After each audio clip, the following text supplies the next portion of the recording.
also another big event last night, which probably got more eyes than all those other fights cards that we've just discussed put together combined. Jake Paul beat Anderson Silva on points. I don't give a shit about this, to be honest. Alex, give us your verdict. What do you think? I mean, Anderson Silva is a real fighter with some boxing ability. Jake Paul had to really push through and had to get a knockdown to probably solidify that victory. Looks like he wants to fight Nate Diaz next. Um, I'll be honest, I didn't watch this fight. I didn't make it. I took a nap. So and and I wasn't exactly excited for the fight. I don't think I've ever really expressed interest. I do like the Jake Paul show. Yeah. I think it is really interesting what he brings. I know you do not.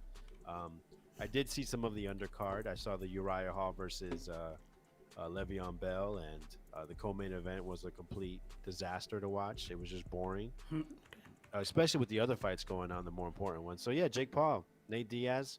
I'll be tuning in. Sweet.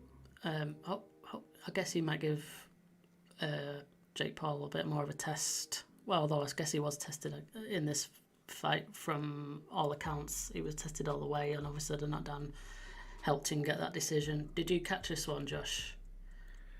Yeah, I was able to catch pieces of it because the one main event I think on ESPN was going on partially when it first started, but I caught pretty much the latter portion of it in more detail. And yeah, I thought that Silva gave him a pretty decent test, given his age, and of course he's not a boxer per se, but he does have boxing skills.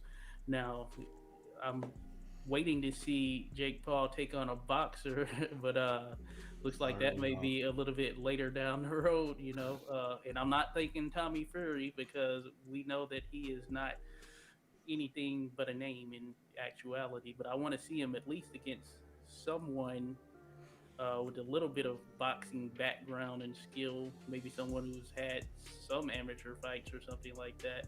But we'll see what goes on. I think he's doing good in terms of bringing eyes to the sport and all of that stuff. And their events, and what more can you ask for? Events bring fans into the stands, and if it's Diaz next, then bring it on. I do think that he's he's certainly I would say bigger than Diaz. And Diaz, he has worked from a boxing perspective over the years, so he had some skills in boxing. Definitely, I know out in Cali, I used to work with Andre Ward. Certainly, Nick Diaz did, so I imagine Nate was involved with that as well. So he will be, I guess, a somewhat of a challenge, and we'll see where he goes from there. He also called out Canelo, so who knows? Maybe that's down the road. Maybe in a couple of years. I mean, like, yeah, I agree with what you said there about, he's bringing eyes, and like I said, he's probably drawing bigger numbers than any boxing fight for the most part, apart from those super fights. So that's a good thing. And I guess if you think about him in terms of him still being a prospect, if he was actually a boxer coming through, then he's stepping up each time, maybe. So I guess you've got to see it from that point of view. So anyway, yeah, the Jake Paul show rumbles on, and we will no doubt discuss him again in future when his next fight gets announced and when it takes place.